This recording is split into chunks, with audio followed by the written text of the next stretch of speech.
Break બાદ આપનું સ્વાગત છે અને સમાચારો પર નજર કરીએ તો અમદાવાદમાં નકલી લાયસન્સ કેસમાં વધુ 16 પકડાયા છે।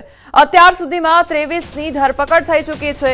તો એટીએસની તપાસમાં મોટો ખુલાસો થયો છે। આરોપી હથિયાર બતાવી માર્કેટિંગ કરતો અને 5 થી 25 લાખ સુધીની રકમ વસૂલી કરતા હતા। આધાર કાર્ડ 2 વર્ષના રિટર્ન પર લાયસન્સ આપતા હતા। તો આરોપીના રિમાન્ડ લઈ વધુ પૂછપરછ હાથ ધરવામાં આવશે। આર્મ્સ બોગસ લાયસન્સનો ગુનો દાખલ કરવામાં આવેલ અને એ અંતર્ગત એ સમયમાં 7 આરોપીની ધરપકડ કરવામાં આવેલી। એ 7 આરોપીના 11 દિવસના રિમાન્ડ હતા।